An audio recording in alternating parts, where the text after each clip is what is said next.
Es habitual que el ser humano invada el terreno de la naturaleza para crear sus infraestructuras y de vez en cuando la naturaleza intenta recuperar su espacio por la fuerza, destrozando esas infraestructuras. Por ejemplo, cuando se construyen carreteras es habitual atravesar laderas montañosas. En ocasiones esas laderas se mueven y acaban derrumbándose. Hoy descubriremos cómo se sujetan esas inmensas paredes de piedra. Autopista A8, a la altura del Goibar. Sí, la malla de seguridad la instalamos el otro día, la estamos rematando. Decir que la naturaleza y el ser humano miden sus fuerzas en este punto, aunque parezca exagerado, no deja de ser cierto. En este lugar encajonado entre el monte y el río Deva, se tuvo que hacer un gran desmonte de tierras. Las tecnologías de la época tampoco eran las actuales, y el talud resultante hace 40 años ha generado numerosos problemas relacionados con desprendimientos. Los trabajos que se están llevando a cabo ahora pretenden mantener a raya a la montaña, evitando que los trozos de roca lleguen a la carretera. Como podéis ver, en esta zona es la zona que se cayó hace 7 meses. Esta zona, pues, al principio no tenía problemas, pero al final, con el paso del tiempo, el agua, el factor temperatura, cuando cambia las temperaturas, se van creando, la roca es un elemento vivo, el monte es un elemento vivo y se va moviendo. Entonces, al final, hace unos 7 meses tuvimos este desprendimiento. Estamos a más de 60 metros de altura, otra dificultad añadida a la ya de por sí difícil tarea de estabilizar la zona. Entonces, al final, aquí lo que se ha determinado es la colocación de una serie de bulones, una serie de reponer la malla dinámica que tenemos aquí, después se repondrá la malla estática que hay allí, que eso lo que te evita es que las piedras que se caigan a la carretera. Los trabajos se desarrollan a buen ritmo. Ya se ha colocado lagunita u hormigón proyectado sobre mallas de acero en las zonas más inestables. Servirá para que los bulones que después se insertarán en el talud repartan la carga en una mayor superficie y, por tanto, consigan una mayor sujeción. Antes de llegar a esta fase, sin embargo, el primer paso es conocer a fondo el talud. Se trata de identificar las zonas de mayor riesgo de desprendimiento y determinar la correspondiente medida de actuación. Cuando se produce una rotura, lo primero que hay que hacer es estudiar el macizo rocoso, ver cuál es la geometría de los planos de discontinuidad que existen. Por ejemplo, esto es un plano, en este caso es la estratificación, y existen otras familias de planos que al final dan una estructura al macizo rocoso como de bloques aislados por discontinuidades. Entonces, para iniciar el estudio, lo primero que hay que hacer es tomar los datos estructurales del macizo rocoso, es decir, medir la orientación de esos planos, la línea de máxima pendiente del plano y la inclinación de ese plano. Así se define un plano. Y al final se hace un modelo de fracturación de la roca. Para entender esto, imaginaos un taco de folios. Si los inclinamos, llegará un punto en que resbalen y se caigan.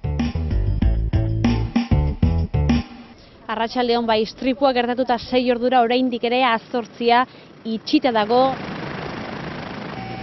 En 2005 sucedió algo parecido en Zumaya.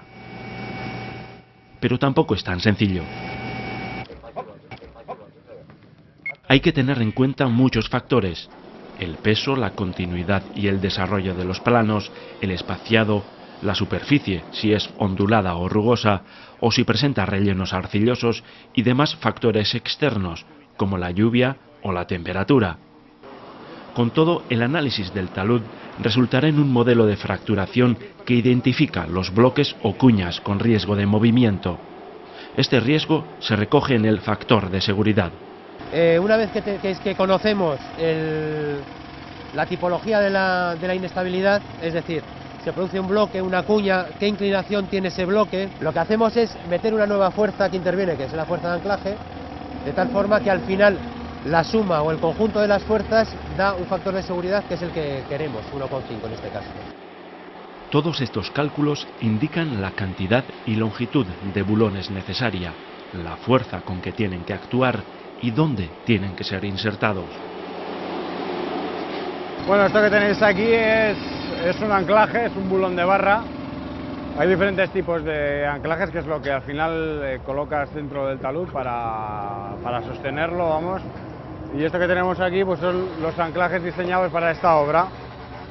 Son anclajes de barra diseñados para una tensión de 40 toneladas en este caso.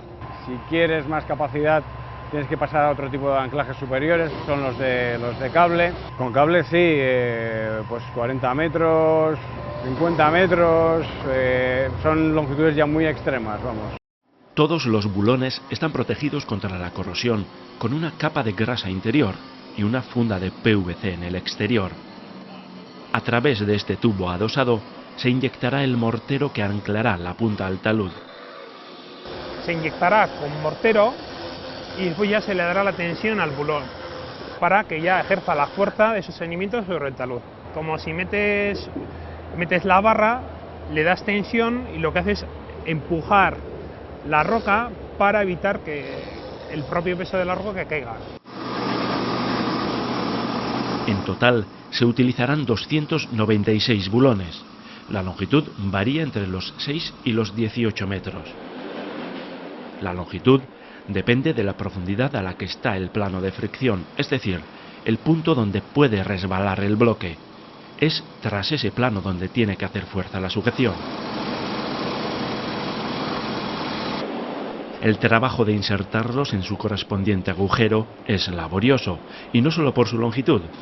Este de 12 metros pesa cerca de 300 kilos y los de 18 metros rondan los 400.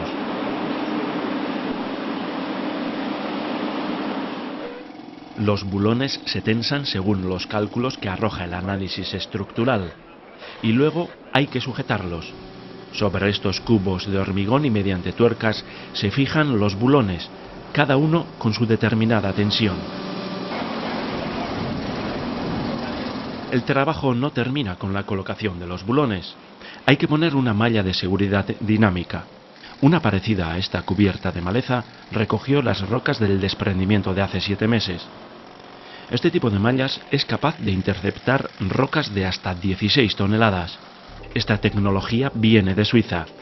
Allí, como en el País Vasco, no les faltan taludes que asegurar.